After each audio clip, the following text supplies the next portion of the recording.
¿Cómo están? Espero que todos se encuentren muy bien. El día de hoy vamos a hablar de algo bastante interesante. Las generaciones de derecho, el contexto histórico del surgimiento, es decir, cómo surgieron los derechos humanos, por así decirlo. Los derechos humanos, tal como los entendemos hoy, fueron normalmente declarados durante la Revolución Francesa en 1789, un evento que marcó un hito en la historia de la humanidad, ya que estos derechos fundamentales fueron la libertad, la igualdad y la fraternidad como tal. Estos ideales no solo representaban un desafío en la monarquía, sino que sentaron las bases de una nueva orden social donde las personas debían ser respetadas y protegidas por igual ante la ley. A partir de estos principios, se formaron los derechos civiles y políticos que defendían la libertad individual, la igualdad ante la ley y la fraternidad como la base de la convivencia social. Con el tiempo y conforme la sociedad avanzaba, los derechos humanos comenzaron a expandirse y también comenzaron a diversificarse, evolucionando de acuerdo pues al tiempo, de acuerdo a los cambios sociales, políticos y económicos de la historia, o sea, de la época. A partir de la Revolución Francesa, estos derechos adquirieron una dimensión internacional, siendo ratificados en documentos como la Declaración Universal de los Derechos Humanos en 1948. Y aquí viene una parte importante, que es el Karel-Basak y la clasificación de los derechos humanos. Chicos, un momentito, por favor.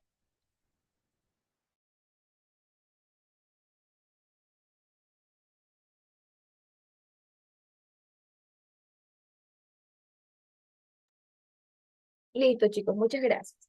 Que tengo una pequeña alergia y se escucha muy feo. Bueno, ya, como les decía. El profesor Karel Basak, miembro del Instituto de Derechos Humanos en Estamburgo, tuvo un papel fundamental en ser categorizador de los derechos humanos en 1799. Él clasificó estos tres derechos en tres generaciones. En realidad son cuatro, pero las tres son las más importantes. Esta clasificación ayudó a entender mejor la evolución de los derechos humanos y su conexión con las distintas épocas de la historia. La primera generación de derechos corresponde a los derechos civiles y a los derechos políticos, los cuales están ligados al principio de la libertad. Este derecho incluye el derecho a la vida, el derecho a la libertad de la expresión, al voto y la protección frente al abuso del poder. Estos son los más antiguos y fueron los primeros en ser proclamados. Surgieron en la Edad Antigua, se afianzaron durante el Renacimiento y la Ilustración y fueron esenciales en el derrocamiento de las monarquías absolutas, como ocurrió en la Revolución Francesa. La segunda generación de derechos que surgió con la Revolución Industrial aboga por los derechos económicos, sociales y culturales. Estos derechos, como el derecho a la igualdad, surgieron en respuesta a las duras condiciones de explotación laboral de la época. Se consagraron formalmente en el siglo XX, o sea, hace poco, y se incluyeron en la Declaración Universal de los Derechos.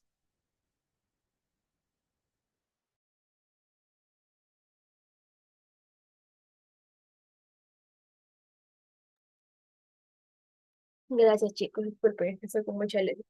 Bueno, como les digo, el surgimiento de nuevos derechos, el buen vivir y los derechos de la naturaleza, en el siglo ya XXI, surgieron nuevos enfoques y movimientos que ampliaron más la comprensión de los derechos humanos.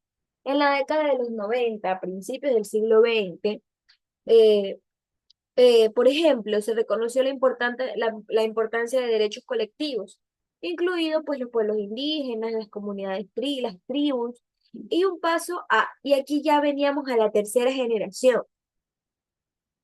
que la tercera generación, estos derechos venían relacionados con la solidaridad y la coexistencia pacífica entre pueblos y países, promoviendo el bienestar colectivo sobre la individualidad. Un ejemplo, por ejemplo, el más destacado vendría siendo el avance del reconocimiento en Ecuador en 2008 de los derechos de la naturaleza. Eh, Nuestro país consagró a la naturaleza como un sujeto de derecho, al igual que el ser humano. Esto fue un esfuerzo muy grande de Ecuador para proteger el medio ambiente y garantizar un buen vivir para todos los seres humanos del planeta. Este enfoque es un avance significativo en la lucha contra la degradación ambiental, considerando que el bienestar de las personas esté estrictamente ligado al respeto y al cuidado de la naturaleza. Obviamente en Ecuador, realmente no tengo idea si en los otros países tengan la naturaleza de derechos o no. Finalmente, en la cuarta generación, los derechos humanos que surgen ya en el siglo ya actual, se reconoce la creciente importancia de la tecnología y las TICs, la tecnología de la información y la comunicación.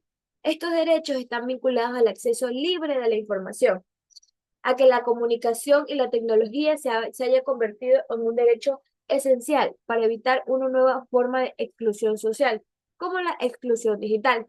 La cuarta generación, que les digo que es esta, busca garantizar que todos los individuos puedan participar activamente en la sociedad moderna, sin las barreras tecnológicas le impida algo. Por ejemplo, ay, no tengo internet, no puedo trabajar. No, aquí todos tienen internet, todos trabajan porque todos necesitan la misma información. No porque tú seas más rico o más pobre vas a tener menos información. Discúlpenme, chicos, por el sonido de la nariz, pero juro que soy muy condicionada. Pero bueno. Entonces, en conclusión, los derechos humanos han evolucionado considerablemente desde su origen en la Revolución Francesa, adaptándose a los cambios sociales, económicos y tecnológicos de cada época, desde los derechos civiles y políticos fundamentales hasta los derechos colectivos y ambientales, pasando por los derechos económicos y sociales. Cada generación de derechos va a reflejar un avance, una lucha por la justicia y la igualdad y la dignidad humana.